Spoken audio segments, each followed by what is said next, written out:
The sound of my daughter's small feet running across the marble floor should have been music to my ears, but tonight it felt like thunder. 6-year-old Isabella burst through my home office door, her brown eyes wide with fear and confusion, clutching a crumpled piece of paper in her tiny fist. "Mummy, tonight my father is going to take away your fortune," she whispered, her voice shaking as she pressed the paper into my hands. My heart stopped. The document was a bank transfer authorization form, filled out in my husband's handwriting, requesting the immediate transfer of $2 million from my business account to an offshore account I'd never seen before. The date was today's date. The time stamp showed it was scheduled for midnight, just 3 hours away. "Where did you get this, baby?" I asked, trying to keep my voice steady as my world crumbled around me. Daddy was talking to Miss Rachel in his office. They didn't see me hiding behind the door. "Daddy said he was going to take all your money tonight and run away with Miss Rachel. They said mean things about you, Mummy." They laughed. Rachel Martinez. My business partner. My trusted friend of 8 years. The woman who had stood beside me as we built Henderson Tech Solutions from nothing into a $50 million empire. The woman who had held my hand through every late night, every difficult client meeting, every moment of doubt. I stared at the paper, my hands trembling. Richard's signature was already there, forged to look like mine. The account numbers were correct, he had access to everything. As my husband and business partner, they both had legitimate access to company funds. What they were planning wasn't just theft, it was the complete destruction of everything I had worked for. "Are you going to cry, Mummy?" Isabella asked, climbing onto my lap. "No, sweetheart. Mummy is going to be very strong. Can you tell me exactly what else you heard?" Isabella's innocent face scrunched up as she tried to remember. "Miss Rachel said you were stupid and that you deserved it.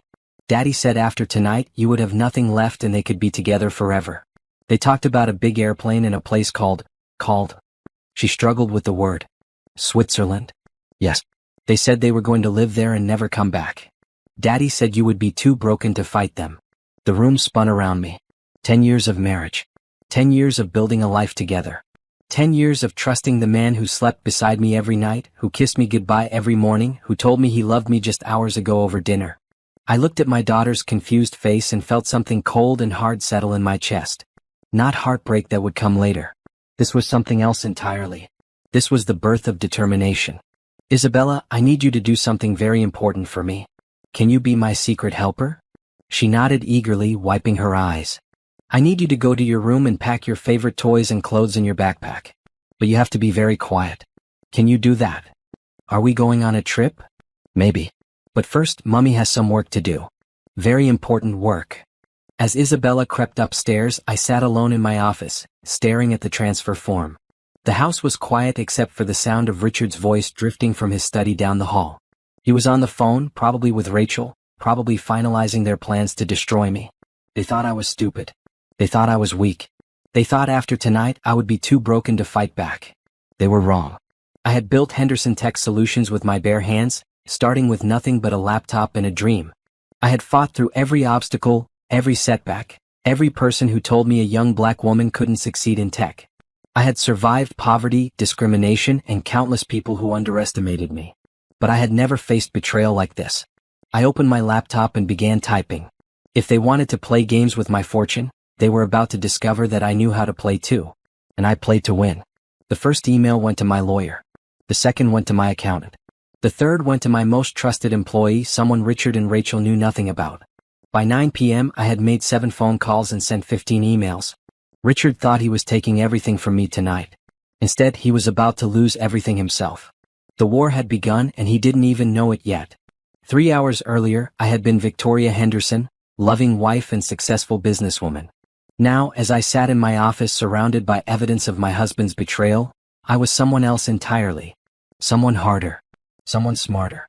Someone who had learned the most painful lesson of her life. I pulled up my laptop and began systematically checking every account, every password, every access point Richard and Rachel had to my business. What I found made my stomach turn. The theft hadn't started tonight. It had been going on for months. Small amounts at first, 5,000 here, 10,000 there. Amounts small enough that they wouldn't trigger alerts, but large enough that over 6 months, they added up to nearly $500,000. Money taken from client payments, from supplier accounts, from petty cash funds.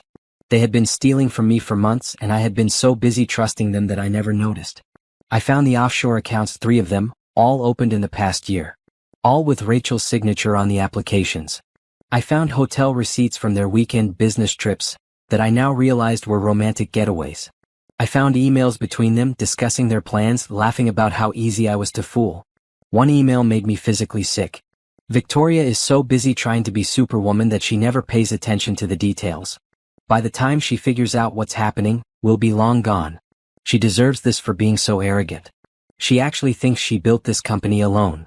Rachel had written that. Rachel, who I had trusted with everything. Rachel, who I had considered my closest friend. Rachel, who had eaten dinner at my table, played with my daughter, held my hand when I cried about the pressures of running a business. But it was Richard's response that broke something inside me. She's always been too proud for her own good. After tomorrow night, she'll learn what it feels like to lose everything. Maybe it will teach her some humility. Besides, I've been carrying her dead weight for years. Time to cut her loose and take what I've earned. Dead weight. 10 years of marriage, and that's what I was to him. Dead weight.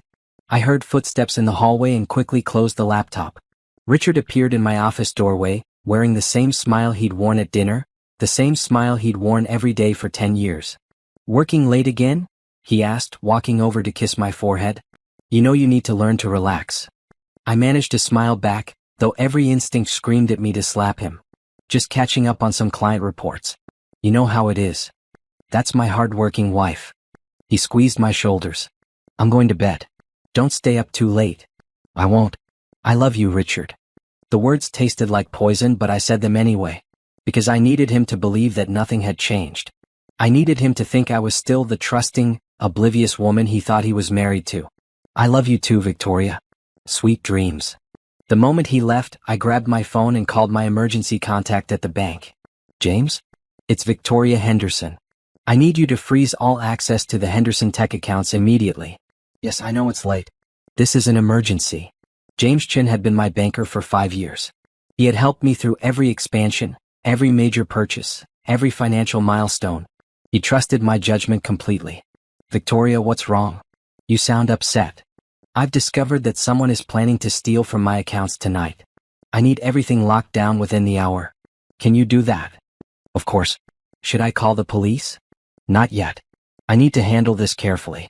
There are complications." While James worked on securing my accounts, I began phase 2 of my plan. I called my lawyer, Sandra Williams, who had been with me since I started the business. "Sandra, I need you to prepare divorce papers and criminal fraud charges. I need them ready by tomorrow morning." "Victoria, slow down. What's happened?" I explained everything: the discovery, the evidence, the planned theft. Sandra listened without interruption. "My God, Victoria. How are you holding up?" "I'm not falling apart, if that's what you're asking. I'm getting even." "Good. That's exactly the attitude you need. I'll have everything ready by 9 a.m. And Victoria? Document everything. Take photos, make copies. We're going to bury them." Next, I called Thomas Brown, my head of IT security. Thomas was young, brilliant, and completely loyal to me. Richard and Rachel barely acknowledged his existence, which was about to become their biggest mistake. "Mrs. Henderson? Is everything okay?"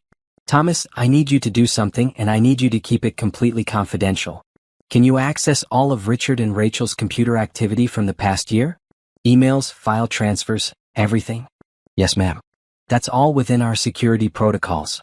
"Should I be worried about something?" "Very worried. I'll explain everything tomorrow. For now, just gather every piece of digital evidence you can find. And Thomas? Make sure they can't delete anything." "Already on it, Mrs. Henderson. Their access will be read only by midnight." By 11 p.m., I had built a fortress around my assets that Richard and Rachel couldn't penetrate. Every account was frozen. Every password was changed. Every access point was blocked. But I wasn't done. Not even close. I walked quietly upstairs and checked on Isabella. She was asleep, her backpack packed and ready by her bed, just as I had asked. My brave, smart little girl. She had saved me tonight, and she didn't even know it. From my bedroom window, I could see Richard's study lights still on. He was probably making final preparations, getting ready to destroy my life. Instead, he was about to discover that the woman he had underestimated was about to become his worst nightmare. The clock struck midnight. Let the games begin. I couldn't sleep, so I spent the night piecing together the full scope of their betrayal. Sitting in my kitchen with a cup of coffee, I spread out printed emails, bank statements, and hotel receipts across the table like evidence in a murder case. In a way, that's exactly what they were: evidence of the murder of my trust, my marriage, and nearly my business. The timeline became clearer with each document. Richard and Rachel's affair had started 18 months ago, during what they called a business trip to Seattle. The hotel records showed they had shared a room. The restaurant receipts showed intimate dinners for two. The text messages I found on our shared phone plan showed a relationship that went from professional to personal to criminal. But what hurt most were the photos. Hidden in Rachel's cloud storage, which Thomas had accessed through our company server, were hundreds of photos. Richard and Rachel at beaches I'd never seen. Richard and Rachel kissing in restaurants I'd never been to. Richard and Rachel looking happy in ways I hadn't seen my husband look in years. In one photo, Rachel was wearing a necklace I recognized. I had helped Richard pick it out for a client's wife 6 months ago. He had asked my advice on what women liked, and I had spent an hour helping him choose the perfect gift for his mistress, the woman who was planning to destroy my life. The business theft had started 3 months after their affair began. Small amounts at first, as I had discovered, but growing bolder as they grew more confident. They had created fake vendor accounts, false expense reports, and phantom consulting fees. Money that should have gone to growing the business, to hiring new employees, to securing our future, had instead funded their romance and their escape plan. I found their travel itinerary, booked for tonight after the planned theft. First-class tickets to Switzerland, hotel reservations at a 5-star resort, rental car arrangements. They had planned everything down to the smallest detail. Everything except for one small problem: me. The more I read, the angrier I became. Not just hurt angry. They hadn't just stolen money. They had stolen my trust, my friendship, my marriage, and my sense of security. They had laughed at me, called me names, planned my destruction while eating at my table and sleeping in my bed. But their biggest mistake was underestimating me. At 6 a.m., Richard came downstairs, dressed in his best suit. He kissed my cheek like he had every morning for 10 years. "Big day today," he said casually. "Rachel and I have that investor meeting in New York. We might be late getting back." I smiled and poured him coffee, the perfect picture of a loving wife. "Good luck, honey. I hope it goes well." "It will. Trust me, after today, everything is going to change for the better." If only he knew how right he was. After Richard left, I called Sandra and asked her to meet me at the office.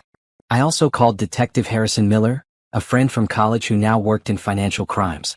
I had known Mike for 15 years and I trusted him completely. "Victoria, you sounded urgent on the phone. What's going on?"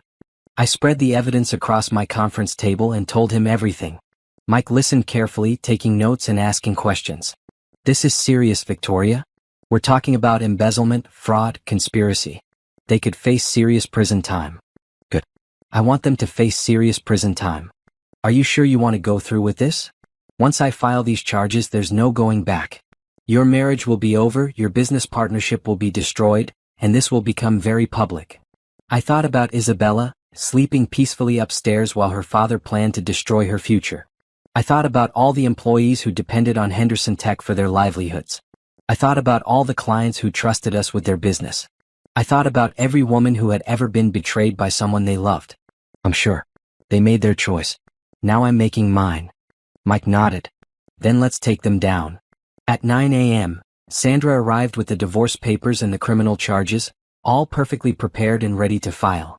At 10 a.m., Thomas presented me with a complete digital forensic report showing every theft, every lie, every piece of evidence we would need to prosecute. At 11 a.m., I got a text from Richard: "Meeting going great.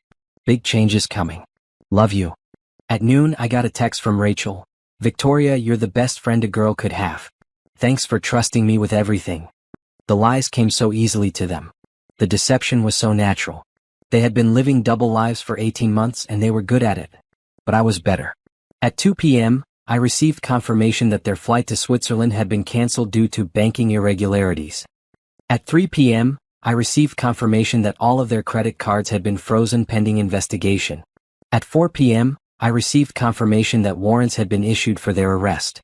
They thought they were going to spend tonight celebrating their successful theft on a plane to Switzerland. Instead, they were going to spend tonight in jail. I looked at the clock. Richard and Rachel would be trying to execute their plan in exactly 8 hours. They would discover that all of their access had been blocked. They would panic. They would realize that their carefully laid plans had crumbled. And then they would discover that I had been 3 steps ahead of them the entire time. The student was about to become the teacher.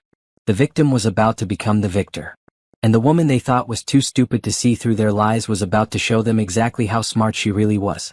While Richard and Rachel believed they were executing the final steps of their master plan, I was orchestrating something far more sophisticated. Every move they made was being watched, recorded, and documented. Every phone call was being monitored. Every email was being saved. Every transaction was being tracked. I had learned something important about revenge over the past 24 hours. The best revenge isn't hot and emotional. It's cold and calculated. It's planned with the same precision they had used to plan my destruction. Thomas had been busy overnight. His forensic analysis revealed that their theft went back even further than I had realized. They had been stealing from the company for almost 2 years, taking nearly $1 million in total. They had created an entire shadow accounting system, complete with fake vendors, false contracts, and phantom employees. Mrs. Henderson, they're really good at this, Thomas admitted as he showed me the evidence. If your daughter hadn't overheard them, they might have gotten away with it. But they didn't get away with it, I reminded him. And now we have everything we need to make sure they never steal from anyone again. The hardest part was pretending everything was normal. When Rachel called me at lunch to chat about weekend plans, I had to sound like the same trusting friend I had always been. When she mentioned how much she valued our friendship and how grateful she was for all my support over the years, I had to bite my tongue to keep from screaming.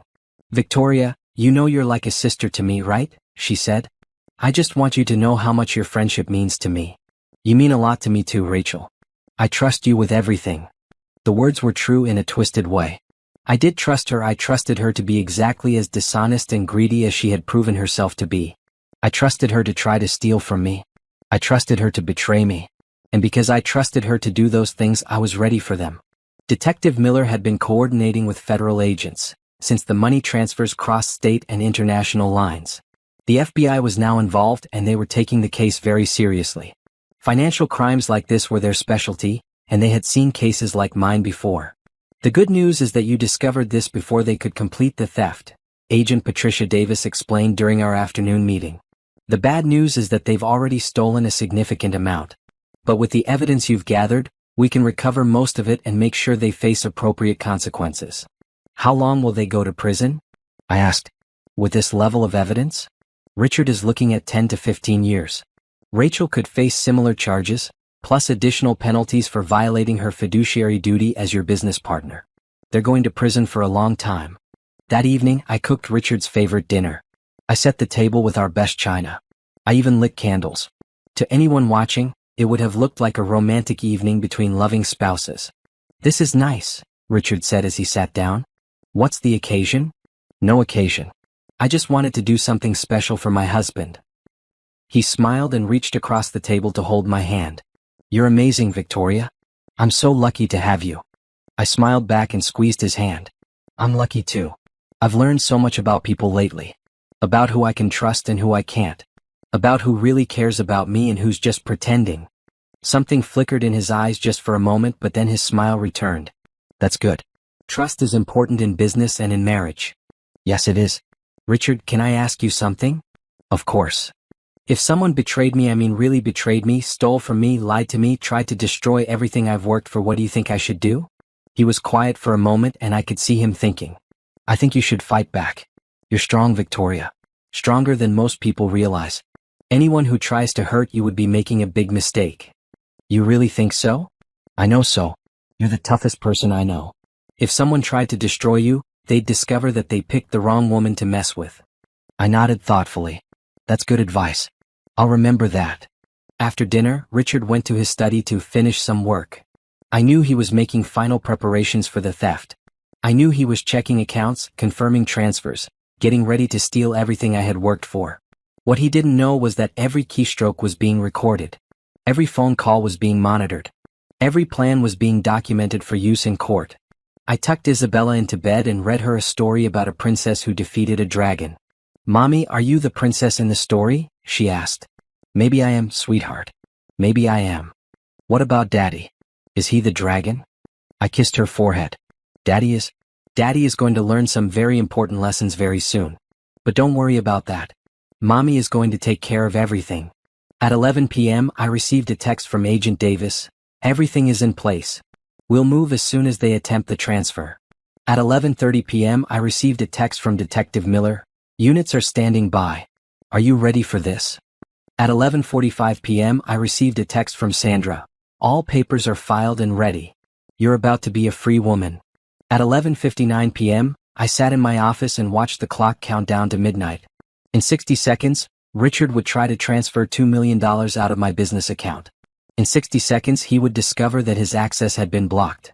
In 60 seconds he would realize that his perfect plan had fallen apart.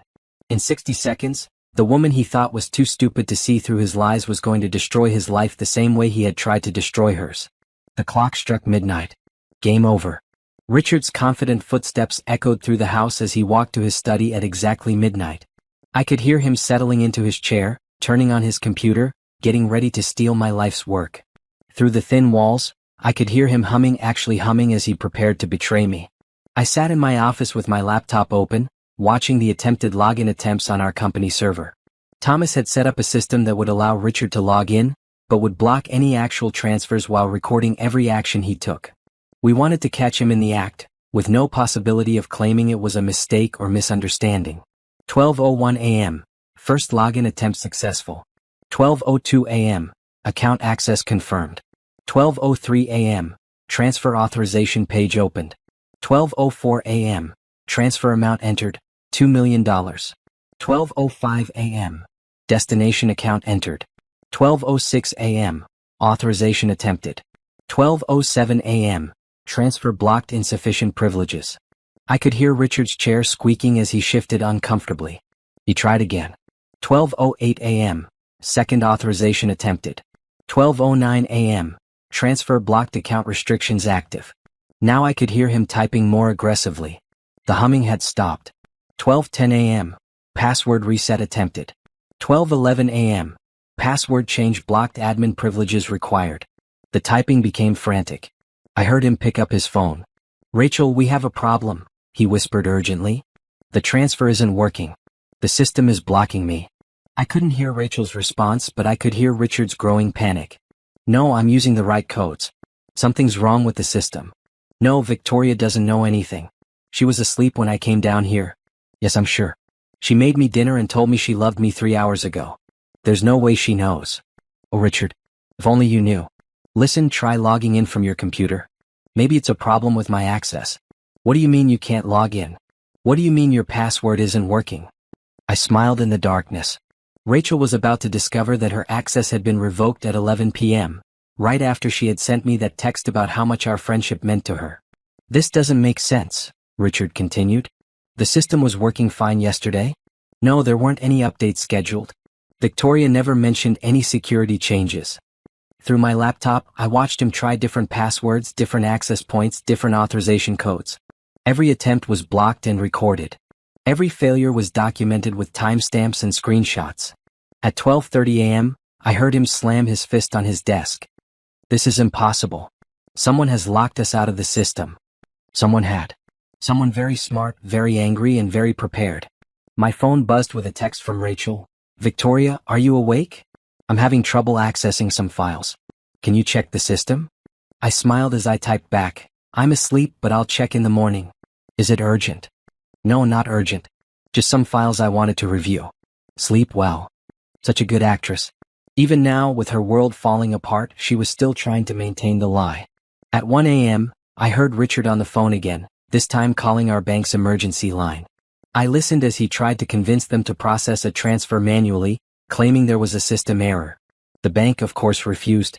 They had been instructed to block all transfers and report any attempted unauthorized access. "What do you mean the account is frozen? On whose authority? Victoria Henderson? That's impossible. I'm her husband. I have full access to these accounts. What do you mean there's a fraud investigation?" I heard his chair crash to the floor as he stood up abruptly. His voice rose above a whisper for the first time. "Fraud investigation? What are you talking about? Who initiated a fraud investigation?" The bank representative was apparently explaining the situation, because Richard went completely silent for several minutes. When he finally spoke again, his voice was different. "Scared. How long has this investigation been active? Since when? Are you sure? I need to speak to my wife immediately." I heard his footsteps in the hallway moving fast. He was coming to wake me up, to demand answers, to find out what had gone wrong with his perfect plan. I quickly closed my laptop and slipped into bed, pulling the covers up and closing my eyes. My bedroom door opened and Richard shook my shoulder gently. "Victoria? Honey, wake up. We have a problem." I opened my eyes and blinked sleepily. "Richard? What's wrong? What time is it?" "It's after 1 a.m. Something's wrong with our bank accounts. They're saying there's a fraud investigation. Do you know anything about this?" I sat up, rubbing my eyes and looking confused. "Fraud investigation? What kind of fraud investigation?" "I don't know. The bank won't tell me anything over the phone.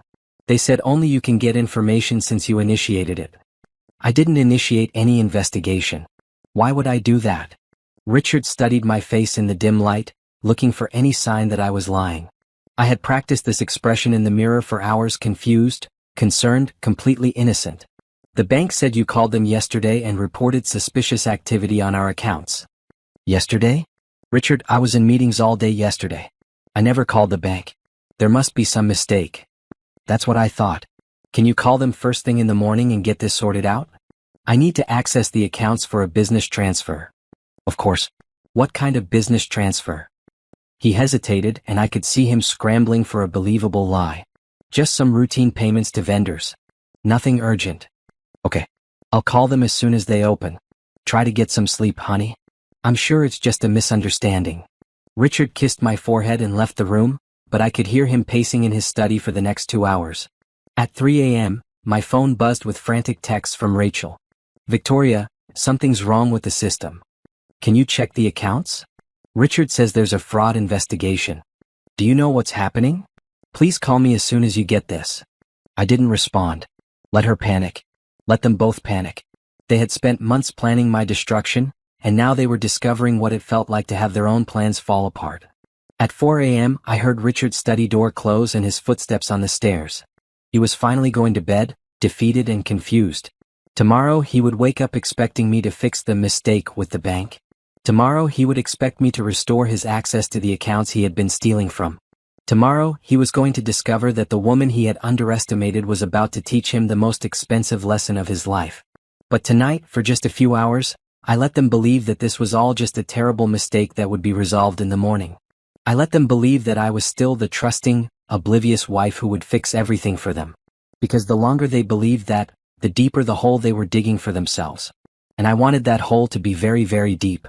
Morning came with the sounds of Richard moving frantically around the house. I could hear him making phone calls, typing on his computer and pacing between rooms.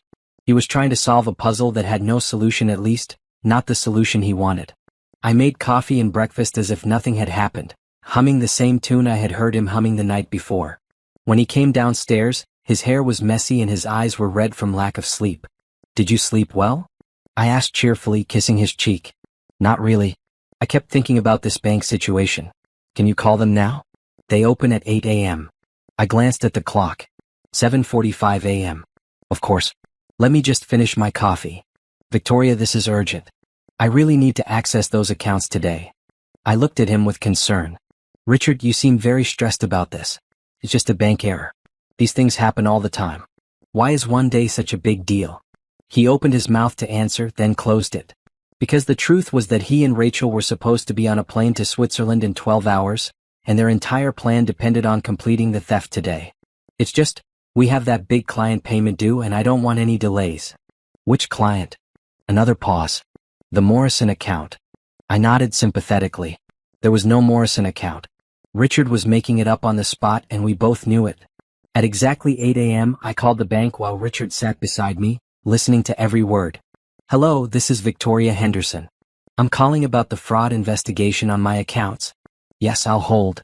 Richard watched my face anxiously as I waited for the representative. "Yes, I'm here."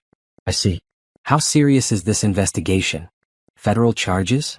How much money are we talking about?" "Oh my God, that's terrible." "Yes, I understand the accounts need to remain frozen. Of course, I want to cooperate fully." "Yes, I can come in this morning." "Thank you." I hung up the phone and turned to Richard with a shocked expression. "Richard, this is serious. Someone has been stealing money from our company accounts for almost 2 years. The FBI is involved. They think it's an inside job. The color drained from his face. An inside job?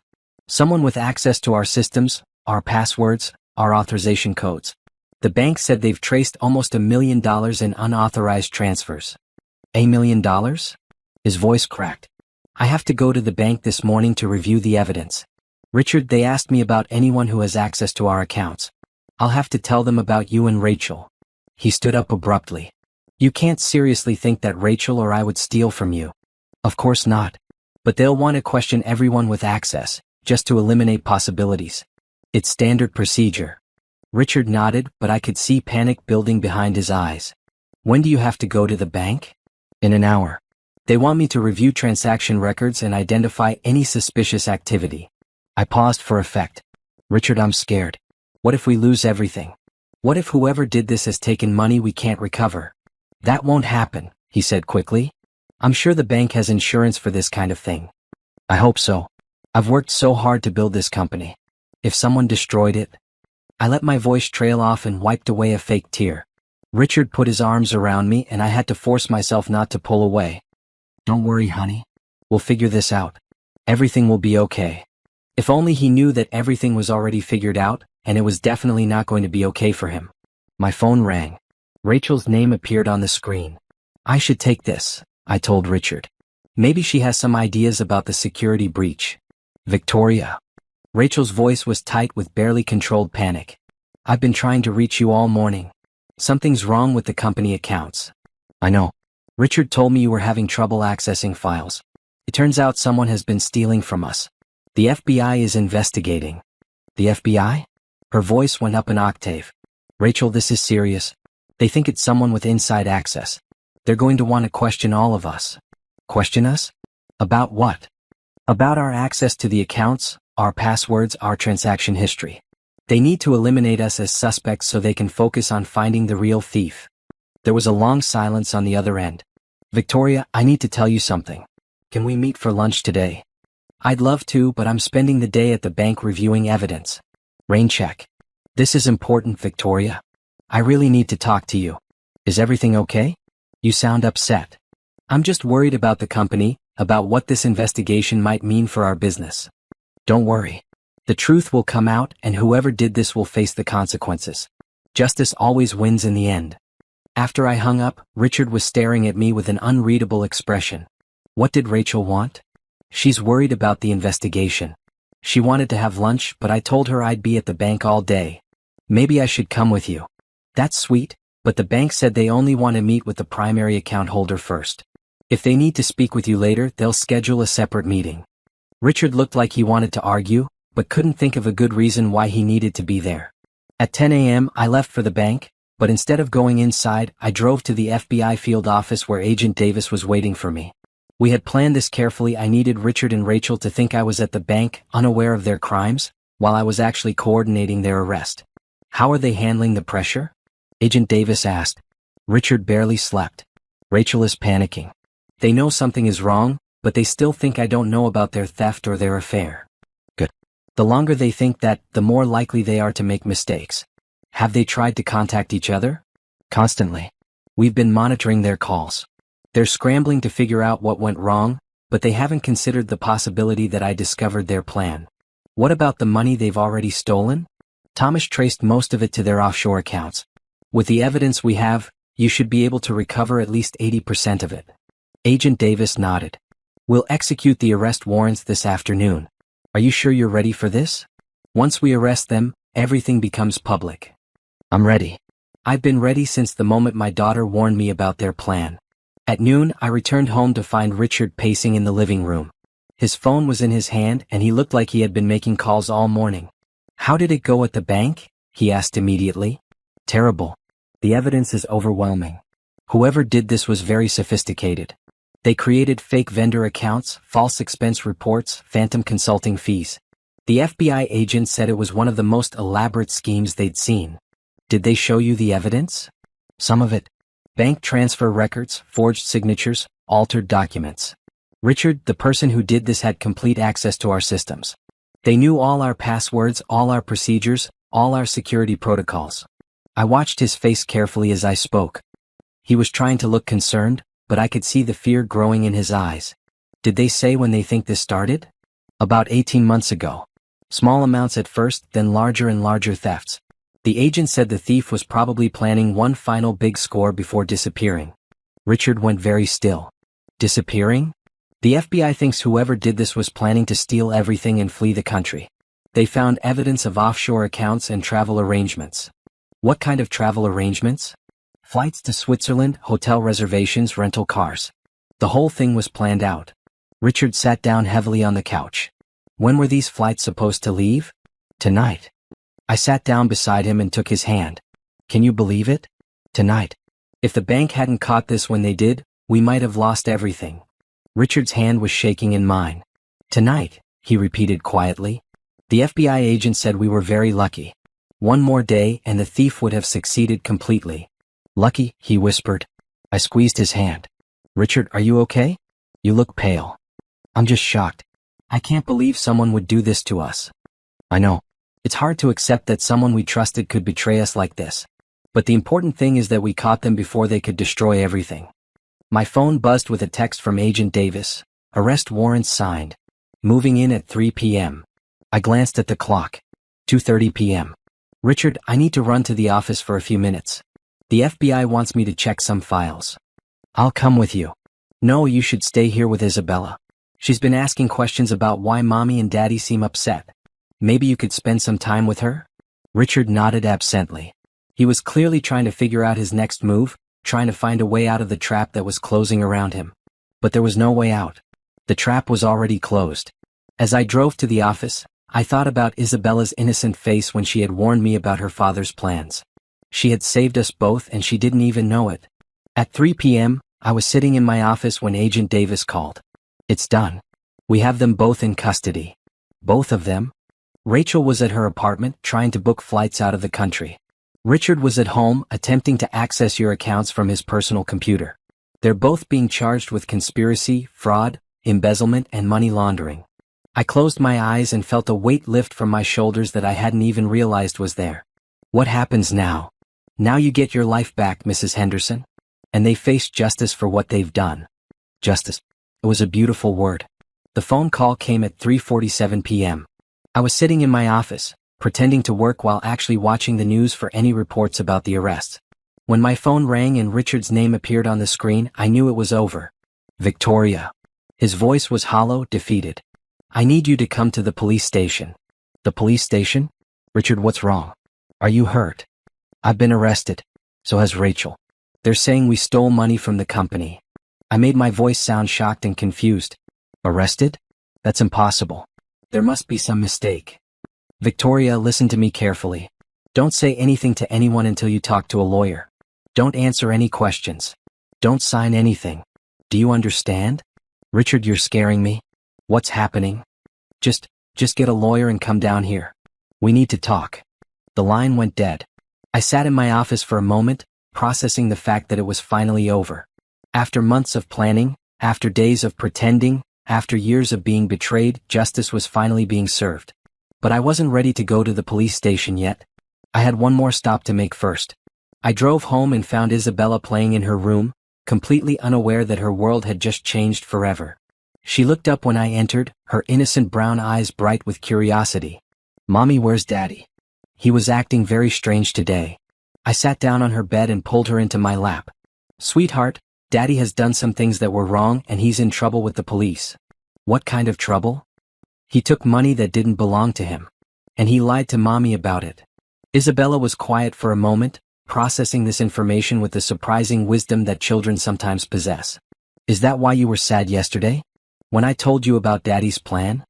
Yes, baby. But you know what? You saved us.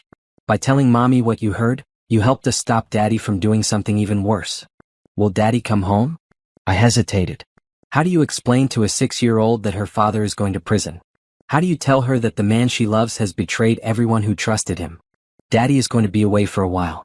He needs to face the consequences of what he did. But Mommy is going to take care of you and we're going to be okay. Are you going to be sad? I was sad when I found out what Daddy did. But now I'm not sad anymore. I'm proud that we're strong enough to handle this and I'm grateful that we have each other. Isabella hugged me tightly. I love you, Mommy. I love you too, sweetheart. More than anything in the world. At 5 p.m. I finally drove to the police station. Detective Miller met me in the lobby, his expression professional but sympathetic. "How are you holding up, Victoria?" "Better than I expected." "Is it really over?" "The arrests are complete. Both suspects are in custody. They'll be arraigned tomorrow morning." "What are the charges?" "Multiple felony counts. Conspiracy to commit fraud, embezzlement, money laundering, computer crimes." Richard is also facing additional charges for identity theft and forgery. "With the evidence we have, they're looking at serious prison time." I nodded. "Can I see him?" "Are you sure that's a good idea?" "I need closure, Mike. I need to look him in the eye and let him know that I know everything."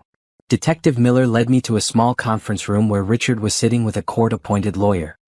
He looked up when I entered, and I saw something I had never seen in his face before: defeat. "Victoria." He stood up but made no move to approach me. "Thank you for coming." "The lawyer says I have 15 minutes, I said, remaining standing near the door. "Victoria, I need you to know that I never meant for it to go this far. It started small, just a few thousand here and there. But then you fell in love with Rachel and decided to steal everything I had worked for so you could run away together." He stared at me in shock. "You know about Rachel?" "I know about everything, Richard. The affair, the theft, the offshore accounts, the travel plans. I know about every lie you've told me for the past 18 months. "How long have you known?" "Since Isabella warned me about your plan. My 6-year-old daughter was the one who saved me from my husband's betrayal." "Think about that for a moment." Richard sank back into his chair. "Isabella told you?" "She overheard you and Rachel planning the final theft.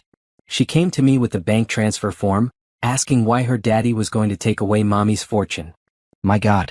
Victoria, I'm sorry. I'm so sorry." "Are you sorry you did it, or are you sorry you got caught?" He was quiet for a long moment. "I don't know anymore. I don't know what I was thinking. I don't know how it got this far." "I know how it got this far. You thought I was stupid. You thought I was weak. You thought I would never figure it out. You underestimated me." "I never thought you were stupid." "Yes, you did. I read your emails, Richard. I saw what you really think of me. Dead weight, you called me. Someone who doesn't deserve the success I've earned." Richard looked down at his hands. "I was angry. I felt like I was living in your shadow. Like everything I did was compared to what you had accomplished. So you decided to destroy me. I decided to take what I thought I deserved. And what you thought you deserved was everything I had worked for, plus the right to humiliate me with my best friend." "Victoria." "No. You don't get to explain this away. You don't get to make excuses. You made a choice to betray me, to steal from me, to lie to me every single day for 18 months. You made a choice to destroy our family. Those were your choices, and now you get to live with the consequences." I turned to leave, then stopped at the door. "Richard." "Yes." "That night when you told me I was strong enough to fight back against anyone who tried to hurt me?" "You were right. I'm that strong." "Thank you for reminding me." As I walked out of the police station, I felt something I hadn't felt in months: peace. The nightmare was over. The lies had been exposed. Justice was being served. And tomorrow I would begin the process of rebuilding my life without the people who had tried to destroy it. Tomorrow I would start fresh. Tomorrow I would be free. The next morning brought a media storm I hadn't expected. Local news stations had picked up the story: tech CEO's husband and business partner arrested in $1 million fraud scheme. My phone rang constantly with requests for interviews, but I ignored them all. This wasn't about publicity. This was about justice. Sandra met me at the courthouse for the arraignment. "Are you ready for this?" she asked as we walked up the steps. "I've been ready for months, even when I didn't know it." The courtroom was packed with reporters, curious onlookers, and a few of our company employees who had heard the news. I saw Thomas in the back row, giving me a supportive nod. I also saw some of Richard's family members, looking shocked and confused. When Richard and Rachel were brought in wearing orange jumpsuits and handcuffs, I felt a complex mix of emotions. Not satisfaction exactly, but a sense that the universe was finally balanced again. They looked terrible. Rachel's usually perfect hair was stringy and unwashed. Richard's confident posture had collapsed into something defeated and small. They didn't look like master criminals. They looked like what they were: two people who had made very bad choices and were about to pay for them. The prosecutor, District Attorney Jennifer Walsh, laid out the charges methodically.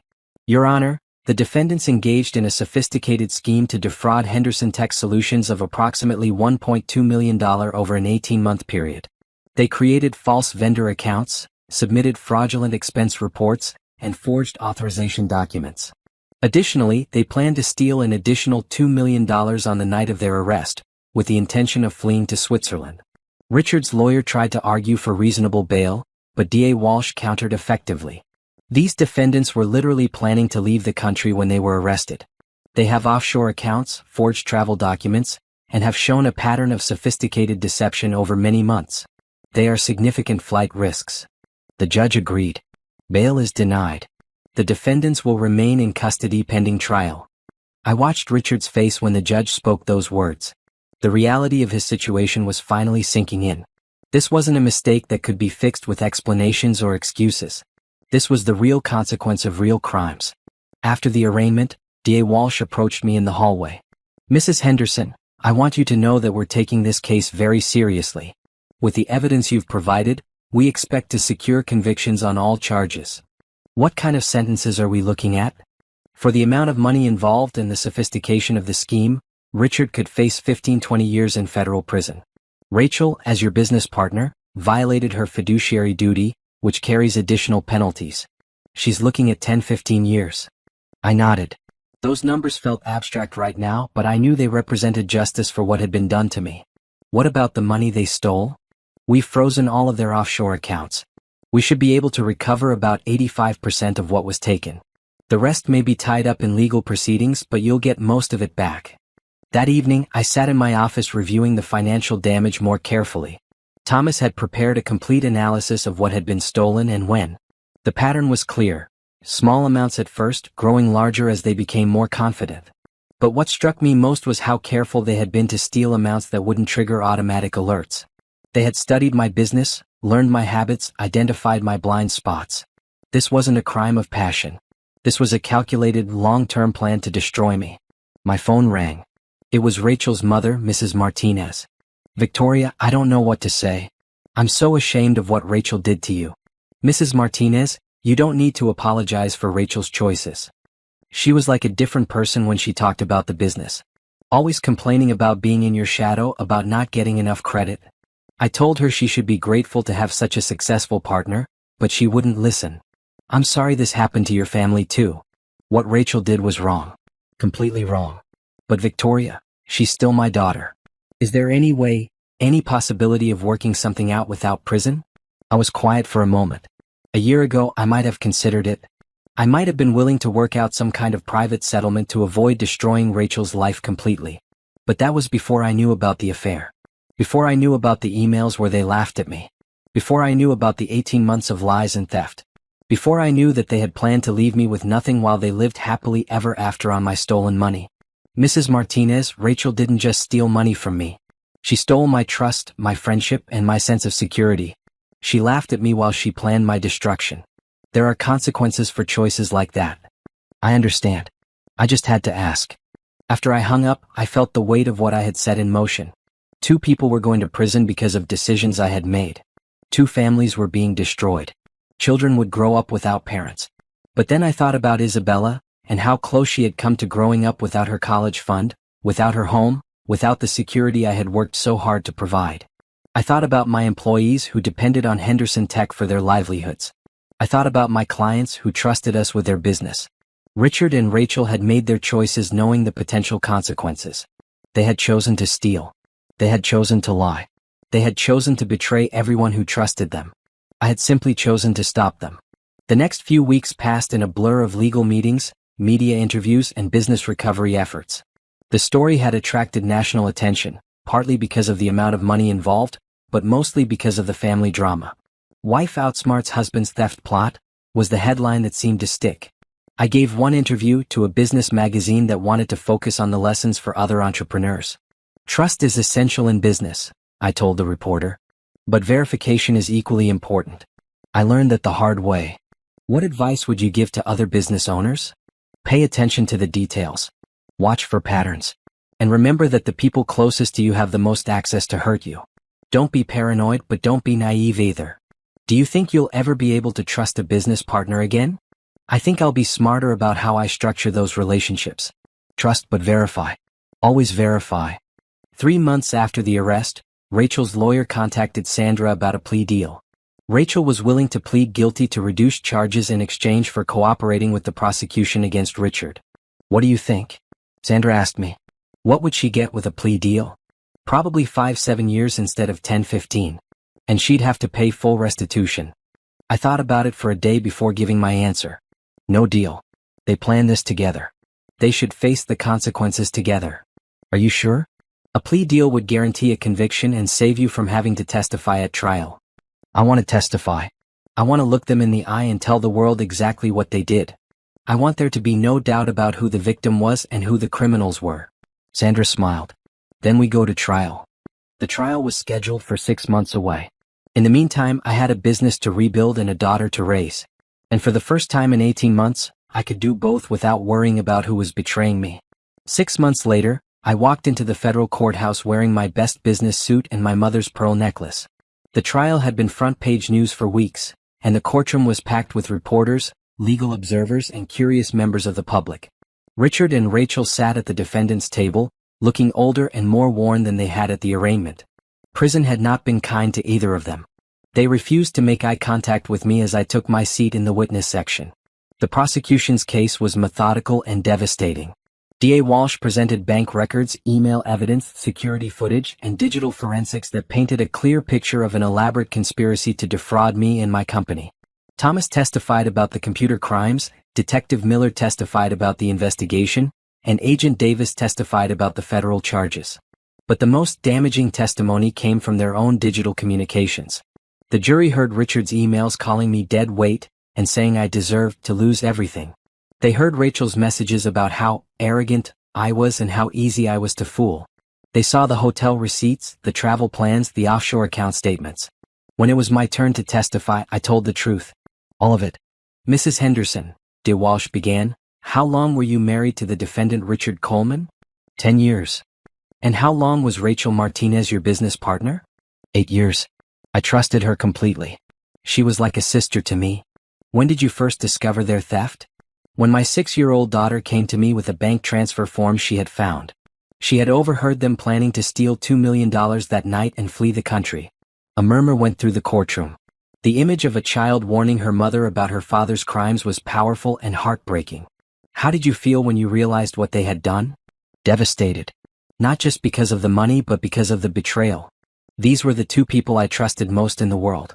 They had access to everything, my business, my home, my family. And they used that access to plan my destruction. Did you ever suspect their affair? Never. They were very careful to hide it. I actually helped Richard pick out jewelry for Rachel, thinking it was for a client's wife. I was so trusting that I helped him buy gifts for his mistress. The defense lawyers tried to paint Richard and Rachel as victims of circumstance, people who had made mistakes but weren't true criminals. Richard's lawyer argued that he felt emasculated by my success and had acted out of desperation. Rachel's lawyer claimed she had been manipulated by Richard and was more of a victim than a perpetrator. But the evidence was overwhelming. The jury saw through their excuses. During cross-examination, Richard's lawyer tried to suggest that I had somehow driven my husband to commit these crimes. Mrs. Henderson, isn't it true that you were often absent from home, working long hours and traveling for business? I was building a successful company that supported our family and employed dozens of people. Yes, that required hard work. Isn't it true that your husband felt neglected and unappreciated? If my husband felt neglected, he should have talked to me about it. He shouldn't have stolen from me and planned to destroy my life. But surely you must accept some responsibility for the breakdown of your marriage? I looked directly at Richard for the first time during the trial. I accept responsibility for trusting people who didn't deserve my trust. I accept responsibility for being naive about human nature. But I do not accept responsibility for their choice to commit crimes against me. The trial lasted 3 weeks. During closing arguments, D.A. Walsh reminded the jury that this wasn't just about money. This case is about betrayal of the deepest kind. The defendants didn't just steal money. They stole trust. They stole security. They stole peace of mind. Victoria Henderson built a successful business through hard work and determination, and these defendants planned to destroy it all for their own selfish gain. They showed no remorse, no consideration for the lives they would ruin. They deserve no mercy from this court. The defense made one final attempt to generate sympathy, focusing on the defendants' families and the impact of long prison sentences. But it was too little too late. The jury deliberated for 6 hours. On the charge of conspiracy to commit fraud, how do you find? Guilty. On the charge of embezzlement, how do you find? Guilty. On the charge of money laundering, how do you find? Guilty. The verdict continued for 17 separate charges. Guilty on all counts for both defendants. Richard stared straight ahead, showing no emotion. Rachel broke down crying, finally understanding that her life as she knew it was over. Sentencing was scheduled for 2 weeks later. Sandra and I met with DA Walsh to discuss victim impact statements. "This is your chance to tell the court how their crimes affected you," Walsh explained. "You can talk about the financial impact, the emotional impact, the effect on your daughter and your business. I want them to understand that their actions had consequences beyond what they planned. They didn't just hurt me. They hurt my employees, my clients, my daughter. They hurt everyone who depended on Henderson Tech." 2 weeks later, I stood before Judge Patricia Williams and delivered my impact statement. "Your Honor, when I started Henderson Tech Solutions 8 years ago, I believed that hard work, honesty, and treating people fairly would lead to success. I was right about that. But I also believed that if I treated people well, they would treat me the same way. I was wrong about that. The defendants didn't just steal money from me. They stole my sense of security, my ability to trust, my peace of mind. They planned to leave me with nothing, no business, no savings, no future for my daughter. They laughed about it. They celebrated my anticipated destruction. But they underestimated me. They thought I was weak, that I would be too broken to fight back. They were wrong about that too. I ask this court to impose sentences that reflect the seriousness of their crimes and send a message that this kind of betrayal will not be tolerated." Judge Williams looked at Richard and Rachel with obvious disgust. "Mr. Coleman, Ms. Martinez, you have been convicted of serious crimes that represent a profound breach of trust. You violated the faith of someone who loved you, trusted you, and depended on you. Your actions were calculated, deliberate, and cruel. Mr. Coleman, you are sentenced to 18 years in federal prison. Ms. Martinez, you are sentenced to 12 years in federal prison. Both defendants will pay full restitution and forfeit all assets obtained through criminal activity." As the bailiff led them away in handcuffs, I felt a sense of closure I hadn't expected. It was over. Finally, completely over. Outside the courthouse, reporters asked how I felt about the sentences. "I feel like justice has been served. Now I can focus on rebuilding and moving forward." "Do you think the sentences were fair?" "I think they got exactly what they deserved. Actions have consequences and they're finally facing theirs." That night, I tucked Isabella into bed and read her a story about a princess who defeated not one but 2 dragons. "Mommy, did the bad people go away forever?" "For a very long time, sweetheart. Long enough for us to build a beautiful new life." "Are you sad about Daddy?" "I'm sad about what Daddy chose to do. But I'm not sad that he can't hurt us anymore. I love you, Mommy." "I love you too, baby. We're going to be just fine." And for the first time in months, I truly believed that was true. 1 year later, I stood in the conference room of Henderson Tech Solutions' new headquarters, looking out at a team that had grown from 12 employees to 43. The company hadn't just survived Richard and Rachel's betrayal, it had thrived. "The Q4 numbers are in," Thomas announced to the room, "and I'm happy to report that we exceeded projections by 23%. This has been our most successful year ever." The applause felt genuine, and I realized how different the energy in the room was now. Without the undercurrent of deception and theft that had poisoned our workplace for so long, the entire company had flourished. After the meeting, I walked back to my office and found Isabella sitting at my desk, working on her homework. At 7 years old, she was smart, confident, and surprisingly wise about the world. The trial and its aftermath had been difficult for her, but she had handled it with a maturity that amazed me. "How was school today?" I asked, sitting down beside her. "Good. We learned about fractions. And Tommy Wilson said his dad saw you on TV again. What did you tell him?" "I told him my mommy is famous for being smart and catching bad guys." I smiled. Isabella had developed her own way of understanding what had happened. In her mind, I was like a superhero who had defeated villains and saved the day. It was a narrative that worked for a 7-year-old, and it wasn't entirely wrong. "Are you ready for dinner? Miguel is cooking tonight." Miguel Santos had joined our household 6 months ago as a live-in chef and household manager. At 35, he was kind, reliable, and wonderful with Isabella.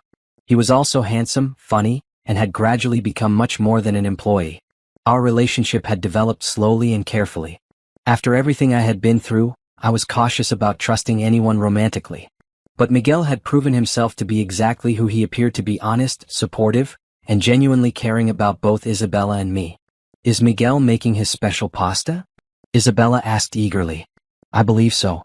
And I think he mentioned something about chocolate cake for dessert. Isabella jumped up and ran toward the kitchen, and I followed at a more leisurely pace, enjoying the sounds of a happy household. Miguel was indeed making his special pasta, a recipe his grandmother had taught him, and the kitchen smelled amazing. He looked up when we entered and smiled the warm, genuine smile that had first attracted me to him. How was your day, beautiful? He asked, giving me a quick kiss on the cheek. Productive. The quarterly numbers were excellent, and we signed 2 new major clients. I'm proud of you. You've built something incredible. That evening, after Isabella was in bed, Miguel and I sat on the back porch of our new house, looking out at the garden we had planted together. The house was smaller than the mansion I had shared with Richard, but it felt more like home than anywhere I had ever lived. I got a letter today, I told him, pulling an envelope from my pocket. From who? Richard. He's been writing to me from prison, asking for forgiveness. Miguel was quiet for a moment. How do you feel about that? Honestly? Nothing. I don't hate him anymore, but I don't forgive him either. He made his choices and now he's living with the consequences. That's not my responsibility anymore. What did the letter say? The same thing they all say. That he's sorry, that he's learned his lesson, that he wants to make amends. But he's not sorry he did it. He's sorry he got caught. Are you going to respond? No. I've said everything I needed to say to him at the trial. This chapter of my life is closed. Miguel reached over and took my hand. I love how strong you are. I love how you rebuilt your life from nothing. I didn't rebuild from nothing. I rebuilt from something much worse than nothing. I rebuilt from betrayal and lies and theft. But that made me stronger. Do you ever wonder what would have happened if Isabella hadn't overheard their plan? I had thought about that question many times. They would have succeeded. They would have taken everything and disappeared, and I would have spent years trying to recover. But they didn't succeed, because they underestimated the power of a mother's love and a child's innocence. And now we have everything they tried to take away from us, plus some things we never had before. Real trust, real partnership, real love. Miguel leaned over and kissed me properly. I love you, Victoria. I love you too. 6 months later, Miguel proposed during a company picnic, with Isabella's enthusiastic assistance and all of our employees cheering. The ring was simple and beautiful, and when he asked me to marry him, I said yes without hesitation. The wedding was small and private, held in our backyard with just our closest friends and family. Isabella was the maid of honor, wearing a pink dress she had picked out herself. Thomas walked me down the aisle, having become like a brother to me over the past 2 years. During the ceremony, I thought about how different my life was from what it had been 3 years earlier. I had lost a husband and business partner who had betrayed me, but I had gained a true partner who supported my dreams and loved my daughter as his own. As we exchanged vows, I promised Miguel honesty, respect, and partnership, everything that had been missing from my first marriage. He promised to love both Isabella and me, to support my dreams, and to never take our trust for granted. You may kiss the bride, the minister announced, and as Miguel kissed me, I heard Isabella cheering loudly in the background. Later that evening, as we danced under string lights in our backyard, Miguel whispered in my ear, "Are you happy?" I looked around at our friends celebrating, at Isabella dancing with Thomas, at the life we had built together from the ashes of betrayal and lies. I'm more than happy, I told him. I'm free. 3 years after that terrible night when Isabella had warned me about Richard's plan, Henderson Tech Solutions was valued at over $100 million. We had offices in 3 cities, over 200 employees, and contracts with some of the biggest companies in the country. But more importantly, I had learned to trust again. Not blindly, not naively, but with wisdom and careful judgment. I had learned that betrayal doesn't destroy you, it teaches you. It makes you stronger, smarter, more careful about who you let into your inner circle. Richard was released on parole after serving 12 years of his sentence. He tried to contact me once, through his lawyer, asking for a meeting. I declined. That chapter of my life was closed and I had no interest in reopening it. Rachel served her full sentence and moved across the country after her release. I heard through mutual acquaintances that she had started a small consulting business and was trying to rebuild her life. I wished her well from a distance, but I had no desire to reconnect. Isabella, now a confident teenager, often asked me about those difficult years and what I had learned from them. The most important lesson, I would tell her, is that you are stronger than you think you are. When life tries to break you, you have 2 choices. You can let it destroy you or you can use it to build something better. I chose to build something better. But weren't you scared, Mommy? Terrified. But being scared doesn't mean you're weak. It means you're human. Courage isn't the absence of fear, it's doing what needs to be done despite the fear. On the 5th anniversary of the night Isabella had saved us both, I took her to dinner at our favorite restaurant. She was now 12 years old, smart and strong and everything I had hoped she would become. "Do you ever think about what would have happened if I hadn't told you about Daddy's plan?" she asked over dessert. "Sometimes. But then I remember that you did tell me and that changed everything. You saved us, sweetheart. Your honesty and bravery saved our entire future. I'm glad I told you. Even though it was scary. So am I." That was the night you taught me that sometimes the smallest voices carry the most important messages. As we drove home that evening, I thought about the journey that had brought us to this point. The betrayal that had nearly destroyed us had actually set us free. Free from lies, free from people who didn't value us, free to build something authentic and lasting. Henderson Tech Solutions continued to grow and prosper. Miguel and I had 2 more children, twin boys who filled our house with laughter and chaos. Isabella became a successful lawyer, specializing in financial crimes. She often said that watching me fight back against Richard and Rachel had inspired her career choice. Years later, when people asked me about those dark days and how I had survived them, I always gave the same answer. I learned that your worst moments can become your greatest strengths.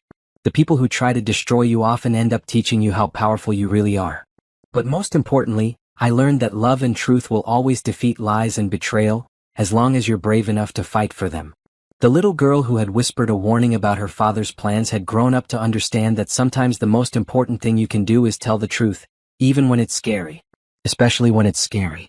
And the woman who had been betrayed by the people she trusted most had learned that trust is not about being naive, it's about being wise enough to know who deserves it and strong enough to act when someone violates it. In the end, Richard and Rachel had tried to take everything from me. Instead, they had given me the greatest gift of all, the knowledge of my own strength and the freedom to use it.